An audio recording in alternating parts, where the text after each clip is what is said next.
Hello fox, तो क्या हाल चाल आपके। तो आज की कहानी एक ऐसे इंसान की है जो कि अपने बारे में सब कुछ भूल चुका था और इसी के साथ वो हर 12 घंटे में खुद को किसी और की बॉडी में ट्रांसफर कर लेता है। तो ये देखते हैं कि इसकी पावर के पीछे क्या सीक्रेट है। कहानी की शुरुआत में हम एक कार क्रैश को देखते हैं जहां एक होमलेस मैन कार में से सारा सामान चुराकर इमरजेंसी को कॉल कर देता है। जिसके बाद वो कार के पास पड़े एलेक्स नाम के आदमी को कहता है कि जल्दी ही तुम्हारे लिए हेल्प आने वाली है।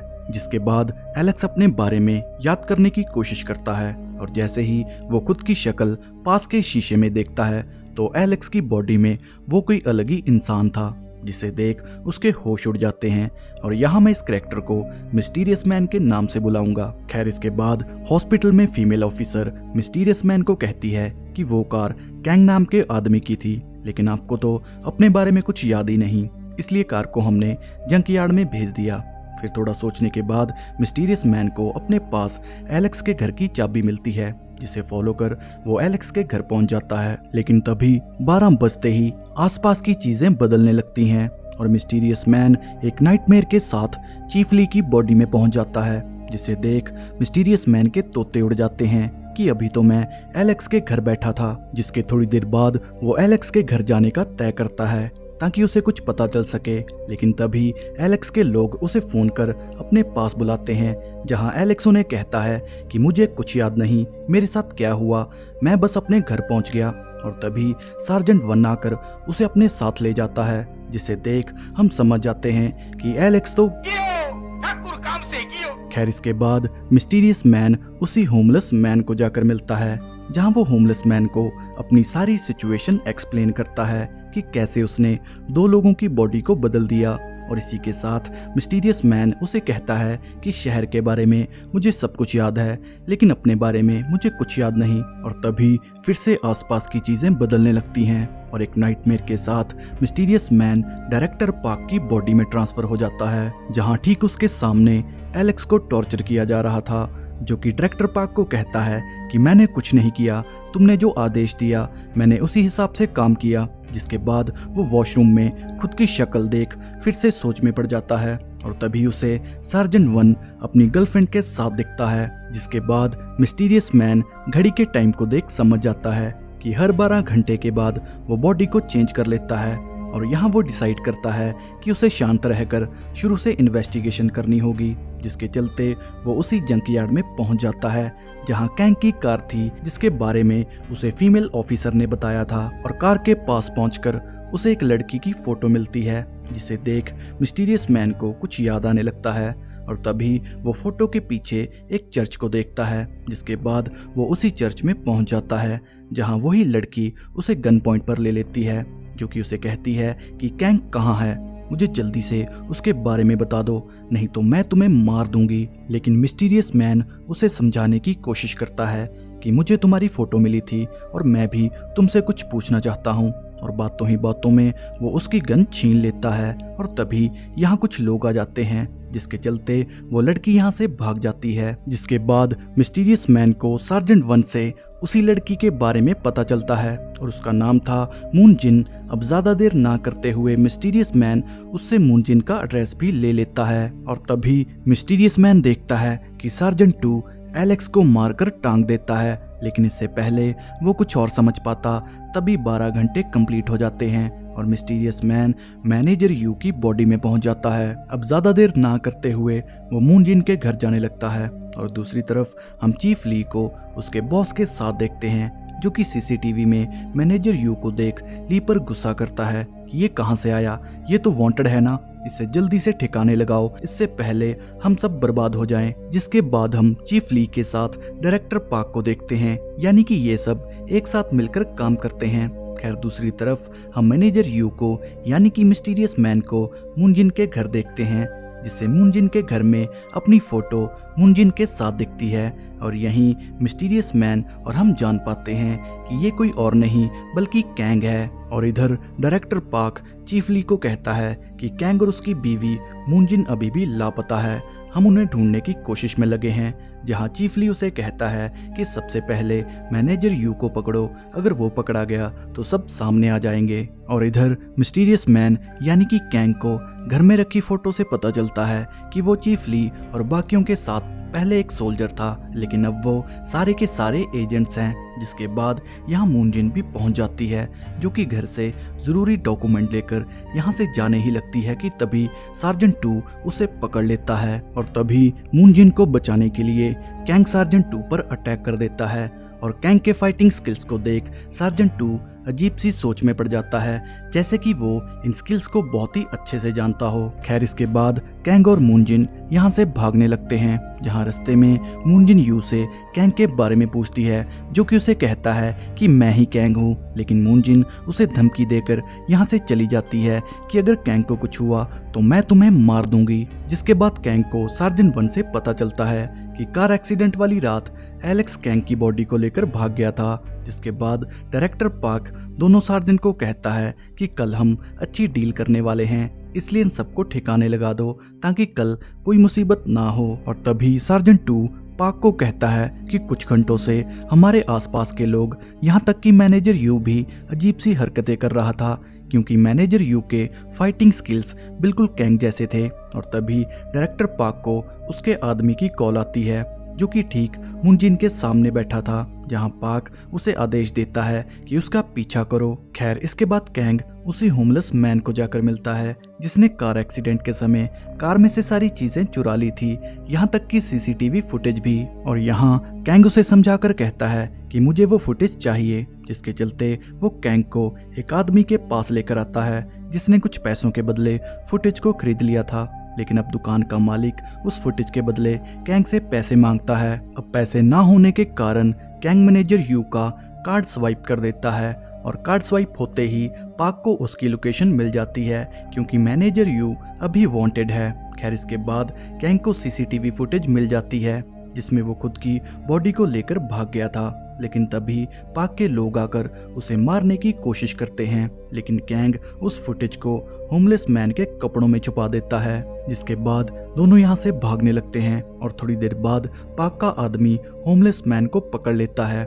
जिसे देख कैंग उसे बचाने ही लगता है कि तभी 12 बज जाते हैं, और कैंग मैनेजर यू की बॉडी को छोड़ सार्जेंट 1 की बॉडी में चला जाता है, जो कि सार्जेंट 2 के साथ मूनजिन को फॉलो कर रहा था। और इधर मैनेजर यू और होमलेस मैन पार्क के लोगों के हाथ लग जाते हैं। जिसके बाद सार्जेंट 2 फोन पर पार्क को कहता है कि मूनजिन को जल्दी ही पकड़कर हम आपके पास आ रहे हैं। और तभी कैंग कार को रोक देता है। जिसके बाद सार्जेंट 2 कैंग को कहता है कि तुम हो कौन, और तभी कैंग कार को क्रैश कर देता है। जिसके बाद सार्जेंट 1 के रूप में कैंग पार्क के पास पहुंच जाता है, जिसे देख पार्क उसे कहता है कि सार्जेंट 2 और मूनजिन कहाँ है।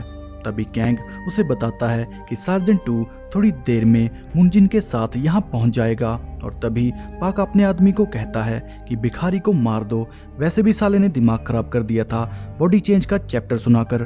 खैर अब यहाँ कैंग होमलेस मैन को मारने के बहाने से लेकर भाग जाता है, लेकिन होमलेस मैन अभी भी डर रहा था, पर कैंग उसे समझाता है कि मैं बॉडी चेंजर हूँ। और इसे सुन होमलेस मैन को थोड़ी तसल्ली मिलती है। और तभी पार्क के पास सार्जेंट 2 आता है, जो कि मूनजिन के बिना आया था, जिसे देख पार्क उसे सजा देने का तय करता है। जिसके बाद पार्क मैनेजर यू को धमकाने लगता है कि कैंग को तुमने कहाँ छुपा रखा है, जहाँ यू उसे कहता है कि वो मेरा दोस्त है, मैं तुम्हें कभी नहीं बताऊंगा कि वो कहाँ है। और इधर मूनजिन को इन्वेस्टिगेशन से पता चलता है कि कैंग एक फैक्ट्री की लोकेशन पर है, जहां पहले चीफ ली के एजेंट्स का ट्रीटमेंट किया जाता था। खैर अब यहाँ पार्क का वही आदमी पहले से ही मूनजिन का पीछा कर रहा था, और जैसे ही मूनजिन को कैंग की लोकेशन मिलती है, तभी वो पार्क को भी फोन कर कैंग की लोकेशन बता देता है। और इधर सीसीटीवी फुटेज की मदद से कैंग उसी फैक्ट्री में पहुंच जाता है, जहां उसकी बॉडी को रखा गया था, और अपनी बॉडी को छूते ही कैंग को सब याद आ जाता है। जिसके बाद हम जान पाते हैं कि कैंग चीफ ली और डायरेक्टर पार्क के साथ मिलकर एक ड्रग डील की जगह पर रेड मारने वाला था, लेकिन उन्हें वहां कुछ नहीं मिला सिवाय डेड बॉडी के। लेकिन यहाँ कैंग को मैनेजर यू का लाइटर मिल जाता है, जिसे वो बाकियों से छुपाकर अपने पास रख लेता है। जिसके बाद डायरेक्टर पार्क कैंग को कहता है कि मुझे इसमें मैनेजर यू का हाथ लगता है, क्योंकि वो कल से गायब है। अगर तुम्हें कुछ भी उसके बारे में पता चले तो हमें इन्फॉर्म कर देना। अब यहाँ जिस ड्रग्स की डील होने वाली थी उस ड्रग्स का नाम था ईट्रैक्स, जिसे थाईलैंड में बनाया गया था, जो कि नई किस्म की और लूसी मूवी में दिखाई गई ड्रग्स से मेल खाती थी। और लूसी की ही तरह वो ड्रग्स भी बहुत ही पावरफुल थी। खैर, इसके बाद चीफ ली डायरेक्टर पार्क को ड्रग्स की कीमत बताता है कि वो ड्रग्स 3570 केजी थी, जिसकी कीमत 25 बिलियन वॉन है। जिसके बाद हम कैंग को मैनेजर यू के साथ देखते हैं।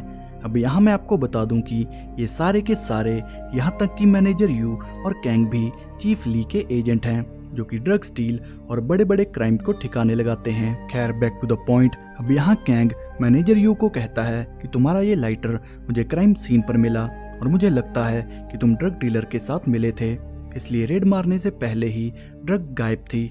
जिसे सुन यू उसे कहता है कि हमारी ऑर्गेनाइजेशन में लोग बहुत ही करप्ट हैं। उन्होंने एक रात पहले ही ड्रग डीलर को मारकर उनकी ड्रग्स अपने कब्जे में ले ली, और जब मैंने उनका साथ नहीं दिया तो उन्होंने मुझे वांटेड घोषित कर दिया। लेकिन मेरे पास सारे सबूत हैं। जिसके बाद वो एक पेन ड्राइव कैंग को दे देता है, और तभी पाक के एजेंट आकर उसे अरेस्ट कर लेते हैं, जो कि कैंग के कहने पर आए थे। जिसके बाद कैंग घर जाकर उसी पेन ड्राइव की वीडियो को प्ले करता है, जिसमें उसी के लोग ड्रग डीलर को मारकर उनकी ड्रग्स छीन लेते हैं। और तभी कैंग को मुनजिन के नंबर से कॉल आती है, जहां डायरेक्टर पाक कैंग को अपने पास बुलाता है, जिसके साथियों ने मैनेजर यू और मुनजिन को अपने कब्जे में कर रखा था।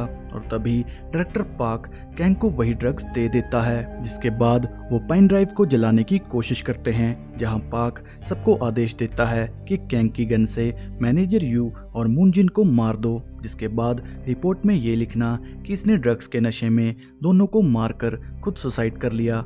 अब ये बोलकर पाक यहाँ से चला जाता है। जिसके बाद सार्जेंट वन कैंग को एक और डोज देकर मुनजिन को मारने ही लगता है कि तभी ड्रग्स अपना असर दिखाने लगती है, जिसके चलते कैंग एलेक्स की बॉडी में पहुंचकर सब पर अटैक कर देता है। जिसके बाद वो मुनजिन को लेकर यहाँ से भागने लगता है, लेकिन मुनजिन उसके कंधे पर गोली मारकर वापस मैनेजर यू के पास भाग जाती है, क्योंकि मुनजिन के हिसाब से ये कैंग नहीं बल्कि एलेक्स है। जहां कैंग देखता है कि वो खुद की नहीं बल्कि एलेक्स की बॉडी में है। जिसके बाद मैनेजर यू मुनजिन को लेकर भाग जाता है, और कैंग अपनी कार में अपनी ही बॉडी को लेकर प्रकाशी के पास छोड़ देता है, जहां एक डॉक्टर कैंग का इलाज करने लगता है। खैर, इसके बाद कहानी प्रेजेंट में आती है, और कैंग के पास एक एजेंट पहुंच जाता है, जिसे मारकर कैंग होमलेस मैन को वही आधी जली पेन ड्राइव दे देता है, जिसमें सारे सबूत थे। और तभी यहाँ मुनजिन और पाक के एजेंट भी पहुंच जाते हैं, जो कि कैंग को गोली मारकर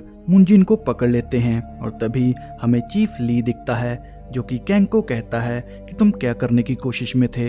हम उस ड्रग्स को बेचकर एक अच्छी डील करने वाले थे, लेकिन तुमने बहुत सी चीजें खराब कर दी। अब चीफ ली का असली चेहरा देख कैंग समझ जाता है कि ये सारे के सारे हरामखोर हैं। जिसके बाद ड्रग्स को खरीदने वाले लोग भी लोकेशन पर पहुंच जाते हैं, और इधर होमलेस मैन कैंग की बॉडी को लेकर यहाँ से भाग जाता है। जिसके बाद चीफ ली पाक पर गुस्सा करता है कि तुम्हें काम संभालना ही नहीं आता। जिसके बाद ड्रग्स के नशे और गुस्से में आकर पाक ली को मार देता है। जिसके बाद हम कैंग, सार्जेंट टू और मैनेजर यू को देखते हैं, जिन्हें कार में डालकर तालाब में फेंक दिया गया था, ताकि बाद में लोगों को ये एक्सीडेंट लगे। लेकिन तभी कैंग को याद आता है कि 12 बजने वाले हैं और मैं किसी की भी बॉडी में ट्रांसफर हो जाऊंगा, जिसके चलते वो सार्जेंट टू को बचा लेता है। और तभी ठीक 12 बजते ही कैंग सार्जेंट टू की बॉडी में चला जाता है, और इधर पाक ड्रग्स की डील करता है, जिसे ड्रग्स के बदले ढेर सारे पैसे मिलते हैं। लेकिन तभी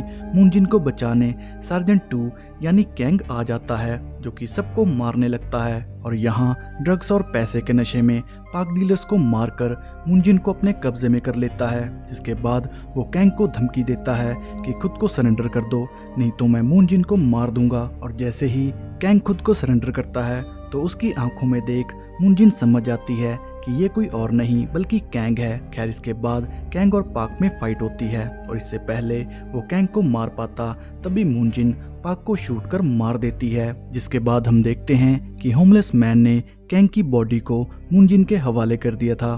फिर थोड़े दिन बाद मुनजिन उस पेन ड्राइव को पुलिस के हवाले कर देती है, जिससे सभी के राज खुल जाते हैं और कहानी के आखिर में कैंग और मूनजिन के साथ ये मूवी की कहानी यहीं पर एंड हो जाती है। तो अब हम बात करते हैं कि कैंग बॉडी को कैसे चेंज कर रहा था, वो भी उन्हीं लोगों में जो उसके साथ जुड़े थे। तो बात सीधी सी है, आपने लूसी मूवी तो देखी होगी कि कैसे ड्रग्स के बाद उसकी पावर बढ़ चुकी थी, और यहाँ भी कैंग के साथ लूसी वाला सीन हुआ क्योंकि उसे भी ड्रग्स का ओवरडोज दिया गया था, जिसके चलते कैंग लोगों की बॉडी को चेंज करने लगा। और अब बात करते हैं कि कैंग उन्हीं लोगों में चेंज क्यों हो रहा था जो कि उसके साथ जुड़े थे। तो ओवरडोज के समय कैंग मूनजिन को बचाने की ही सेंस में था, जिस कारण वो उसी इंसिडेंट से जुड़े लोगों में चेंज होने लगा।